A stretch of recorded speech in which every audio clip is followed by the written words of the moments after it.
Que a graça e a paz do nosso Senhor e Salvador Jesus Cristo esteja reinando na sua vida neste momento, um momento tão especial do nosso reencontro semanal, Escola Dominical na Web TV, esse programa da Igreja Evangélica Assembleia de Deus de São José dos Pinhais, e que nós estamos aqui apresentando toda semana para você. E nesse trimestre nós estamos estudando o livro de Provérbios e o livro de Eclesiastes. Nessas primeiras lições estamos estudando sobre o livro de Provérbios. Nós já vimos a lição de número 1, que é uma lição introdutória, trazendo alguns conceitos sobre o livro de Provérbios e Eclesiastes. E já vimos a lição de número 2, advertências contra o adultério, que nós vemos que é um assunto também predominante no livro de Provérbios. E na lição de hoje nós vamos estudar sobre trabalho e prosperidade. Existe relação entre o trabalho e a prosperidade? Então são questões que nós vamos ver hoje, que são abordadas no livro de Provérbios. Nós vamos ter algumas surpresas ao verificar que muitas vezes as mensagens que estão sendo pregadas hoje é diferente do que está realmente explícito no livro de Provérbios, na palavra de Deus, a respeito da verdadeira prosperidade. Antes de iniciarmos a lição, quero pedir a você o seu auxílio na divulgação desse trabalho, compartilhando esse trabalho para a sua rede social. Compartilhando na sua igreja, divulgando na sua igreja.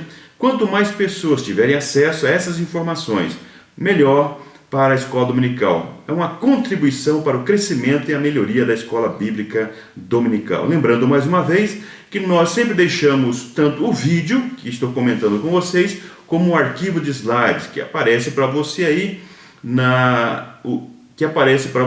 o endereço na redemoamiga.com.br ou no meu blog pessoal, natalinodasneves.blogspot.com.br. Você pode baixar o arquivo de slide, utilizar para o seu estudo. Você que é professora, pode utilizar na classe, na sua sala de aula, utilizando esse arquivo e comentando os tópicos que são abordados. Eu procuro deixar para você os pontos principais de cada lição, para que você não fique lendo a lição, mas que você trabalhe os pontos essenciais de cada lição, trazendo alguns complementos fora da lição para auxiliar na sua aula. No início do ano, já trouxe algumas orientações que a lição não deve ser lida em sala de aula, deve ser estudada em casa. E o professor deve trazer os pontos principais na sala de aula para um entendimento, para uma discussão em sala de aula. E nesta lição de hoje, trabalho e prosperidade, nós temos como texto áureo, Provérbios 10 e 22, que diz: a bênção do Senhor é que enriquece, e Ele não acrescenta dores. Então a bênção de Deus é que enriquece. Qual é a verdadeira riqueza? A verdade prática diz assim: a Bíblia condena a inércia e a preguiça, pois através do trabalho e da bênção de Deus que prosperamos. Então o trabalho e a bênção de Deus como fonte da verdadeira prosperidade. A leitura bíblica se encontra em Provérbios, do verso 9 ao 10, Provérbios 22, 13 e Provérbios 24, do verso 30 ao 34. Eu vou fazer a leitura de acordo conforme nós vamos desenvolver os tópicos dessa lição. Então não farei agora neste momento. E os objetivos propostos dessa lição? Segundo a orientação das lições bíblicas da CPAD, é compreender as 4 metáforas da lição, que é a metáfora do celeiro e do lagar, a metáfora da formiga, a metáfora do leão e a metáfora do espinheiro. Reconhecer a importância e o valor do trabalho. E saber que a prosperidade é fruto da bênção de Deus, mas de muito trabalho também. Então, a bênção de Deus e também do trabalho. E o quarto e último, que eu sempre coloco nas lições, é aplicar na sua prática diária o conteúdo aprendido. Conforme já cito costumeiramente, não adianta nada termos o conhecimento se não aplicarmos na nossa vida diária. Então, para introduzir esse assunto, devemos refletir que o trabalho eleva a dignidade do ser humano. O trabalho nós temos que ver como algo positivo, como algo bom, e não como muitas interpretações que as pessoas fazem, principalmente do livro de Gênesis, quando é introduzido o trabalho na vida do ser humano. Mas o trabalho é algo que dignifica o ser humano, é algo bom e não algo mau. É através do trabalho que nós prosperamos, nós vamos ver nessa lição. Diferente do que muitos, principalmente evangelistas televisivos, radiofônicos, que pregam uma prosperidade, uma vida fácil, uma prosperidade que vem fácil. Mas nós vamos ver que nessa lição, o autor de Provérbios, ele fala diferente. Ele diz que a prosperidade vem do fruto do trabalho. As coisas não caem do céu, mas que as pessoas devem trabalhar, buscar através do seu trabalho, do seu esforço, do suor do seu trabalho, alcançar a prosperidade. Essa é a verdadeira prosperidade. Vamos trabalhar sobre a questão da linguagem metafórica, que nós já vimos nas lições anteriores, que os livros poéticos utilizam muito dessa linguagem. A linguagem metafórica são parábolas, comparações, alegorias, fábulas, provérbios, dito enigmático, símbolo, entre outros. Nós vemos que Jesus utilizava muito a parábola para explicar uma verdade, trazendo uma explicação do dia a dia, aquilo que era costumeiro das pessoas, para expressar uma verdade espiritual, uma verdade moral, como lição para as pessoas. É isso que o livro de Provérbios também utiliza bastante. Na lição de hoje veremos algumas dessas metáforas usadas nas lições dos sábios, para tratar da natureza do trabalho e a sua importância, como a metáfora que já citei, do celeiro e do lagar, a metáfora da formiga, a metáfora do leão e do espinheiro. O que diz essas metáforas? Vamos ver então. O primeiro tópico nós vemos a metáfora do celeiro e do lagar, que eu coloco aqui um título para esse tópico, não deixando como na lição somente o título da metáfora. O título da lição eu coloco Uma Vida Abundante em Deus, baseado em Provérbios 3, 9 a 10, onde vemos essa metáfora do celeiro e do lagar, que diz assim: honra ao Senhor com a tua fazenda e com as primícias de toda a tua renda. E se encherão os teus celeiros abundantemente, e transbordarão de mosto os teus lagares. Falando aqui, então, dessa prosperidade que vem através de uma vida abundante em Deus. O primeiro item diz: a dádiva que faz prosperar. Honrar o Senhor com as nossas posses e com o melhor de nossas rendas. Então, na palavra de Deus, nós vemos um incentivo para a contribuição para o reino de Deus. Honrar ao Senhor, aqui não fala somente da contribuição na casa de Deus, mas com a sua renda, honrar a Deus através de um compartilhamento, e em especial aqui com a contribuição com a casa de Deus. Sabemos que o templo, a casa de Deus, não se sustenta sozinha, é preciso a contribuição das pessoas, porque tem as suas despesas tanto na sua manutenção, de infraestrutura, como de recursos pessoais, com as pessoas que trabalham e recebem da igreja. É preciso que haja essa contribuição. Mas é importante ressaltar aqui que devemos tomar o cuidado também, porque existe uma exploração, muitas vezes, de algumas denominações, de algumas pessoas que tentam utilizar a palavra de Deus, texto que fala sobre essa contribuição, exigindo das pessoas além da sua posse, além da prudência, porque o livro de Provérbios fala muito da questão da prudência. Nós temos que ser prudente também na hora da contribuição. Não fazemos aquilo que não está ao nosso alcance, mas aquilo que realmente nós podemos contribuir. A generosidade que produz prosperidade. Fala aqui do celeiro cheio de grãos e lagares transbordando de mosto. Essa generosidade que produz a prosperidade, atrás dessas contribuições, não é tanto o valor ou a prática da contribuição, mas aquele motivo que eu sempre trago aqui em nossos comentários também, o motivo para essa ação. Porque uma pessoa generosa, uma pessoa que faz o bem, é uma pessoa que é abençoada por Deus e ela tende a prosperar. Porque a pessoa que não é generosa, ela é avarenta, ela busca adquirir as coisas, ela possuir as coisas de uma forma que ela leve sempre vantagem. E nós vamos ver que nessa lição fica bem claro que a prosperidade, ela verdadeira, que traz a felicidade e a bênção de Deus é aquela prosperidade que você consegue através do trabalho árduo e sincero e honesto e não da vantagem sobre as outras pessoas. Então está por trás da atitude das pessoas. Efésios 4:28 diz: trabalhe fazendo com as mãos o que é bom, para que tenha que repartir com o que tiver necessidade. Então, trabalhar com a mão naquilo que é bom, naquilo que é honesto, que é produtivo, para que tenha, para repartir com alguém que tenha necessidade, na hora da necessidade você poder contribuir também. Não havendo bois, o celeiro está limpo, mas pela força do boi há abundância de colheita. Provérbios 14:4. Então, um celeiro limpo é onde não há boi, diz aqui o texto, ou seja, porque não há uma evidência do trabalho, da busca do trabalho, que faz prosperar no celeiro. Então, é uma dádiva. Então, é o trabalho que faz, utilizando os recursos disponíveis, que faz, então, encher o celeiro de abundância, e sabendo que isso é uma bondade, é uma ação de Deus na vida daquele que realmente busca o trabalho e uma vida honesta. O item 2 diz: a bênção que enriquece. Bens e renda adquiridos como fruto do trabalho. Então nós já falamos que isso realmente é a bênção que enriquece, é o fruto do trabalho. Os bens e renda adquiridos do fruto do trabalho, de um trabalho honesto. Provérbios 10:22, que é o texto áureo, diz assim: a bênção do Senhor é que enriquece, e ele não acrescenta dores. Então a bênção do Senhor é que enriquece. É essa riqueza que é adquirida através do trabalho e também da bênção do Senhor que nos produz ou que nos concede as condições para o trabalho e também para esta prosperidade, e que não acrescenta dores. Por quê? Porque a prosperidade que não é abençoada por Deus, ou que o homem faz através da sua avareza, ou através da busca da vantagem sobre as demais pessoas, o que não é abençoado e nem autorizado por Deus, a tendência de acrescentar dores, porque a pessoa não tende a ser feliz agindo desta forma, não tende a ter paz agindo desta forma, mas a pessoa que age de acordo com a vontade de Deus, recebe a bênção de Deus, enriquece a partir dessa bênção de Deus, é que produz então essa felicidade tanto para a pessoa como aquelas pessoas que estão à sua volta.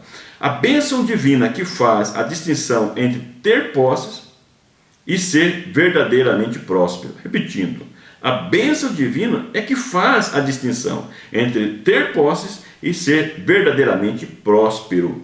Então, aqui tem uma distinção. Nem sempre as pessoas que têm posses, a pessoa que tem certa prosperidade em todas as áreas da sua vida, nem sempre ele é verdadeiramente próspero. Porque se não for a bênção divina, se não for a presença de Deus, porque a prosperidade integral só é possível com a presença de Deus na nossa vida. Então a diferença entre uma pessoa que é próspera, que possui bens e renda, e é uma pessoa que teme a Deus, do que uma pessoa que tem e não teme a Deus. Porque ele não vive de acordo com a orientação da palavra de Deus e nem com a vontade de Deus. Então ele busca os seus próprios interesses e atender a seus desejos. É bem diferente e é o que faz a distinção. É aí que diz que a bênção que enriquece é a bênção que vem a partir da presença de Deus na vida da pessoa. Aplicação prática desse tópico. O que é verdadeiramente próspero? Então você viu nesta lição o que é. Você tem essa noção? Você tem buscado as coisas de forma fácil ou por meio do trabalho? Nós vemos que muitas pessoas hoje têm buscado adquirir as coisas de forma fácil. E você? Você tem ou tem buscado por meio do trabalho a sua prosperidade? O que você tem priorizado? Ter posse ou ter a presença de Deus na sua vida? Então, ter posse, buscar ter bens, não há problema, desde que você faça de acordo com a vontade de Deus e buscando ter a presença de Deus na sua vida. Poupando o fruto do trabalho árduo. É o título que eu coloco no segundo tópico da lição, que trata da metáfora da formiga, baseada em Provérbios 6, versos 6 a 11, que diz assim: vai ter com a formiga, ó preguiçoso, olha para os seus caminhos e sê sábio, a qual, não tendo superior, nem oficial, nem dominador, prepara no verão o seu pão, na cega ajunta o seu mantimento. Ó preguiçoso, até quando ficarás deitado? Quando te levantarás do teu sono? Um pouco de sono, um pouco tosquenejando, um pouco encruzando as mãos para estar deitado. Assim te sobrevirá a tua pobreza como um ladrão, e a tua necessidade como um homem armado. Essa então é a metáfora da formiga, baseada em Provérbios 6 a 11. O primeiro item desse tópico diz: as formigas sabem poupar. Então aqui o autor, ele chama a atenção do seu leitor para que ele olhe para o exemplo da formiga. Como que ela trabalha, como que ela age, chamando a atenção para a atitude prudente da formiga, para que possamos olhar dessa forma e agir com uma atitude prudente diante da realidade da vida. E o termo utilizado aqui é yalak do hebraico, que quer dizer mover-se, Provérbios 6:6. Ou seja, olhe e mova-se, tome uma ação ao ver o exemplo da formiga e agir como elas agem. Porque Provérbios 30 e 25 nos diz que as formigas são um povo impotente. Olhe para a formiga, tão pequena, tão frágil, todavia, no seu verão preparam a sua comida. Você olhando para a formiga, você olha tão frágil, tão simples, parece que então é tão indefesa, mas você vê que uma formiga, ela carrega sobre si um peso. Olhe como elas trabalham unidas, né? Sempre juntas e de um único objetivo, buscando o benefício comum da comunidade que elas vivem. É um exemplo extraordinário para nós que somos humanos, olhar para uma simples formiga que nos traz um grande exemplo. É isso que o autor aos Provérbios nos chama a atenção e nos incentiva a fazer. O que lavra a sua terra se fartará de pão, Provérbios 12, 11. Ou seja, aquele que realmente trabalha, a exemplo da formiga, preocupado, poupando e pensando no seu futuro, é aquele que se fartará de pão, ou seja, não terá necessidade pelo fruto do seu trabalho.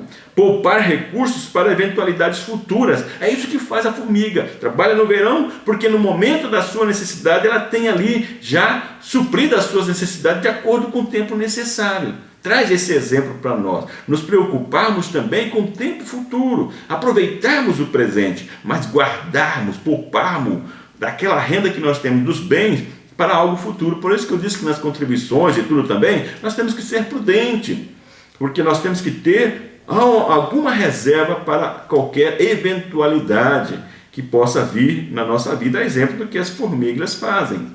O item 2 diz: as formigas sabem ser autônomas, ou seja, independente, trabalharem e buscarem usufruir desse trabalho para o seu sustento. E diz o verso 7 e 8 que nós lemos: a formiga mesmo, não tendo superior, nem oficial, nem dominador, prepara no verão seu pão, na cega ajunta o seu mantimento. Ou seja, ela não tem ali aquele comando principal, não tem um oficial, um dominador, alguém que está orientando as formigas para seguir com o exemplo de outros insetos, de outros animais. Mas elas sabem o que têm de fazer. Elas não esperam ser mandadas para fazer as coisas, que é uma atitude do preguiçoso. Mas aqueles que têm consciência da sua responsabilidade, tanto para si, como as pessoas que estão junto com ela, na sua comunidade, que estão sobre a sua responsabilidade, ela não precisa ninguém mandar, mas ela vai e trabalha agindo de forma, pensando e tendo a intenção de auxiliar, de ajudar as pessoas que estão juntos, que estão sob a sua responsabilidade. Enquanto a formiga não precisa de fiscal, o preguiçoso precisa ser advertido o tempo todo. Nós vemos uma preocupação, como pai, você como pai, como mãe, por exemplo, que está me ouvindo. Qual uma das preocupações dos pais? É que os filhos sejam pessoas trabalhadoras, pessoas honestas, pessoas que não fazem uso do engano, que não fazem uso da boa vida, né, num ditado popular, e aproveitando-se das pessoas, dos pais ou das pessoas que são responsáveis por elas, usufruindo do que elas têm trabalhado, usado do seu trabalho árduo, mas também buscado através de sua vida, através do seu trabalho, pagar aquilo que ela também gasta. Isso eu ensino em casa com os meus filhos, que no trabalho, iniciando já a renda, também tem que participar da despesa para saber, para entender, não porque haja necessidade, mas que haja um aprendizado da sua responsabilidade diante da realidade da vida, que as coisas têm o seu custo. Por isso que é importante, não tanto a contribuição, mas a ação, a atitude dos filhos em saber que eles também têm responsabilidade com o seu gasto, tem o seu gasto. Uma coisa é você gastar aquilo que é outro que está pagando, outra coisa é você gastar aquilo que você está pagando, você trata de uma maneira diferente. É para ver também como o próprio empregado, se a empresa fosse dele, como que ele trataria? Existe uma maneira diferenciada, por isso que é importante essa responsabilidade que leva à autonomia, como nós vemos o exemplo da formiga. Trabalhador observa os horários diários, põe a alma no seu trabalho e economiza. Essa é a atitude do trabalhador, da trabalhadora, aquela pessoa que tem responsabilidade, a exemplo da formiga. O preguiçoso, por outro lado, ele procura compensar o tempo perdido, fazendo as coisas às pressas e perde qualidade e, consequentemente, no ganho. São pessoas que o seu trabalho não sai com a mesma qualidade daquele que é trabalhador, que é honesto, que procura fazer as coisas no seu tempo certo. O preguiçoso, ele deixa de fazer as coisas. E quando há algo que leva a fazer as coisas, ele faz apressadamente, com um tempo menor, com a qualidade menor e, consequentemente, é uma pessoa que vai ter um ganho menor e vai ter dificuldade na sua vida e depende das outras pessoas. É por isso que a formiga é tido aqui como autônomas, porque ela trabalha, ela busca no tempo certo, no momento certo, sabe da sua responsabilidade, busca adquirir com trabalho honesto e com trabalho duro, árduo, e no momento certo ela tem com qualidade. Provérbios 22, 29 nos diz que viste a um homem diligente na sua obra, perante os reis será posto, não será posto perante os de baixa sorte. Provérbios 22 e 29. Então, trazendo aqui também que aquela pessoa que trabalha, que é diligente, que é responsável, ela, no momento certo, será posta no seu local, no seu trabalho, será reconhecido. Muitas vezes tenho conversado com pessoas no trabalho, pessoas que são esforçadas, que têm a sua qualidade e que muitas vezes se encontram em desânimo. Talvez você que está me ouvindo esteja passando por esse momento. Muitas vezes não se vê reconhecido o seu trabalho, o seu esforço, e muitas vezes passa a trabalhar com menos qualidade, com menos esforço. E aí perde muitas vezes oportunidades na sua vida, porque não faz mais com o mesmo capricho por entender que não está sendo reconhecido. Eu digo, faça com melhor qualidade, porque alguém está vendo o que você está fazendo, alguém está percebendo a qualidade do seu trabalho, e no momento certo, essa pessoa vai procurar reconhecer o seu trabalho, ela tendo essa oportunidade. Então você nunca perde em fazer o melhor, em dar o melhor com o seu trabalho, trazendo um produto de qualidade, um serviço de qualidade. Como exemplo nessa questão, me veio à memória agora um fato. Como superintendente, eu sempre tive o costume de participar, ou seja, de visitar todas as classes da escola. Nessa determinada igreja que eu era superintendente, ao sair de uma classe para outra, para visitar a classe das irmãs que ficava ao fundo da igreja, eu sair ao lado do templo para entrar na entrada do templo onde ficava essa classe das irmãs. E quando eu cheguei no final, e quando eu chegava próximo da porta da igreja, eu olhei e avistei um diácono que estava trabalhando. E esse diácono, ele estava limpando a frente da igreja, que tinha ali alguma sujeira, alguns ciscos, e algumas coisas que as pessoas, às vezes por falta de prudência, e acaba comendo alguma coisa, jogando no chão, e ele estava recolhendo. Era um trabalho bem simples, mas fazia com tanto carinho que aquilo me chamou a atenção e eu ficava olhando. E o Espírito Santo tocou no meu coração e eu não pude conter as minhas lágrimas a ver aquele trabalho cuidadoso, com jeito. Ninguém estava vendo. Ele não estava fazendo para aparecer para ninguém, mas Deus estava vendo. E Deus me mostrou e permitiu que eu visse aquele trabalho com carinho, com um jeitinho, limpando tudo para deixar bem limpo. Um trabalho que muitas vezes não é percebido, mas Deus estava vendo. E com certeza Deus estava agindo na vida daquele irmão e age até hoje, acredito, pela sua postura, pelo seu comportamento. Então, independente do que você esteja fazendo, faça o melhor, Deus está vendo. Aplicação prática para esse tópico. Você tem lutado, trabalhado para conquistar seu sonho ou tem se acomodado? Você precisa ser cobrado para tomar uma ação? Ou você é uma pessoa responsável e, como a formiga, busca autonomia pelo seu trabalho, pelo seu esforço? Você tem poupado para um possível momento de necessidade, a exemplo da formiga? Se você não tem feito esse planejamento na sua vida, provavelmente tem encontrado dificuldades financeiras, dificuldades na sua vida, então é o momento de você refletir um pouco mais sobre isso.